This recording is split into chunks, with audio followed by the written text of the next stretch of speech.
राम दे भैया तोहरे चौलरिया पे रखा है हमार चौलर बुल्लू गुरु तुरंत कैसा निहुरा की गाते गाँव की पापा में बोला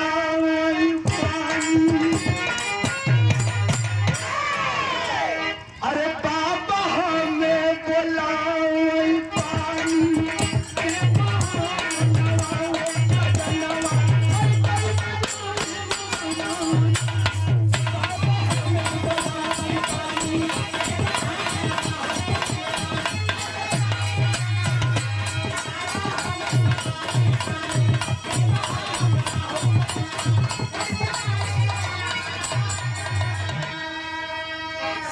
वही तरह छतिया से जब दबले हो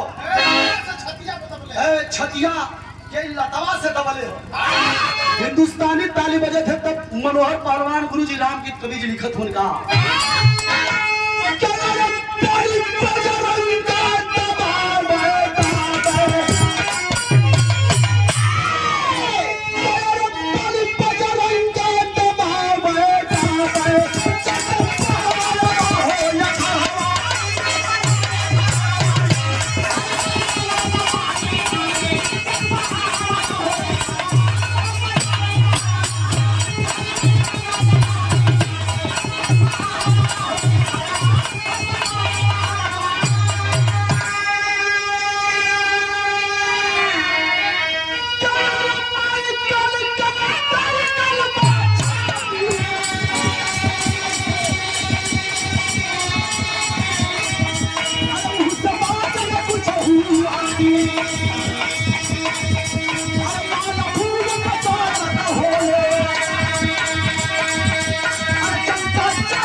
सरवारी 17 साल का लड़का पटक के पनिया बिगाड़ देला साहब हिंदुस्तानी लोग तो बजरंग के माला फूल से स्वागत करके घरे लेके 2 से 2.5 मिनट भी रहा लेकिन आखिरी लाइन आप लोगों के कलेजा पर टच करे वाली आवे वाली क्या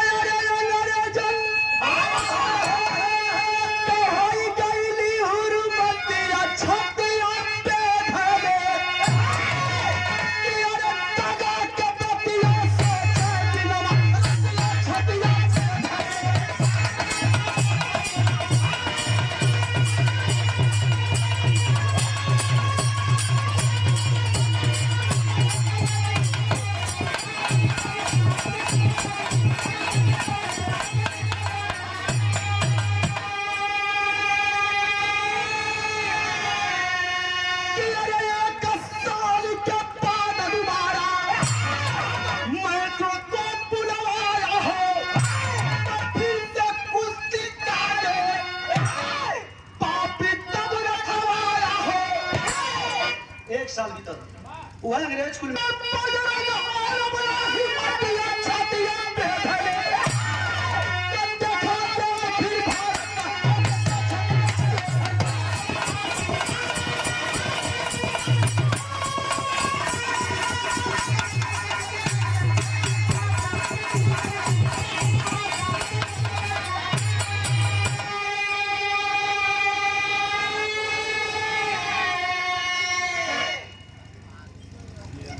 हमारे बड़का भैया वीरेंद्र यादव चाहपुर के धरती से हमारे डॉक्टर साहब का चीज का डॉक्टर हुआ मेडिकल का ठीक हम कहीं सीमन चढ़ावा वाला डॉक्टर साहब ना हाँ हाँ अरे कागोरुन का डॉक्टर हमारे भाई से सीमन चढ़वा देना हो गल 12 महीना एक दिन का थू पेदरी बियाही का बियाह हम कली बाबू जब डॉक्टर चढ़ावत हमें तो देखला करा सारे हमेशा मजाक करे ले कलन की हमेशा मजाक करे ले कहीं नाही बाबू मतलब सिमनवा चढ़ावत ना तना तब गुस्सा हो गए तो कला हां देखली तोरे माई में हाथ अंदर तारा बाबू कुल बात के मरला सत्यानाश तो होला डॉक्टर और होई मला सीताराम सीताराम सीताराम चलो माई का चौधारा का कि चोर लाल भाई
दिन तक कुछ खैले ना ही लाल रुपया 2 रुपया दे देता तो कुछ खा ले ही। बजरंग पहलवान बैठ गया पास में, कहा अरे एक तरफ मैं धरती माता की लाज बचाने के लिए जा रहा हूँ और दूसरी तरफ यह बुढ़िया माँ है जो इसी धरती माता के आंचल में बैठ करके रुपया 2 रुपया मांग रही है भीख। बैठ गया बजरंग पहलवान, कहा माँ का तुहार कोई सहारा ना है का माई? बिरहा सुने वाले भैया अब बिरहा के यह पोल खोले जाते हैं। वो बुढ़िया कोई और नहीं, वो बुढ़िया इंदू कौर माई रली जौन दर दर ठोकर खाई के अपने बचवा के खोजत रही। बैठ गया लेकिन वही है सोई जो राम रची रखा, भगवान के साथ यह मंजूर हो। माई दर दर के जौने लड़का के ठोकर खाई के खोजत है, वो लड़कवा खुद पूछत हो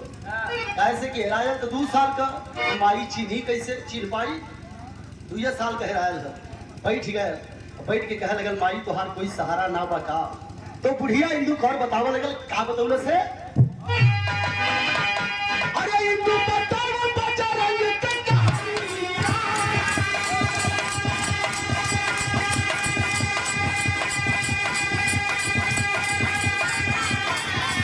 अमृतसर में रह के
अपने बबुआ के खोजत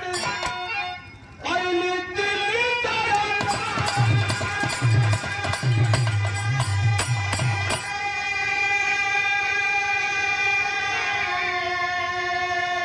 बेटा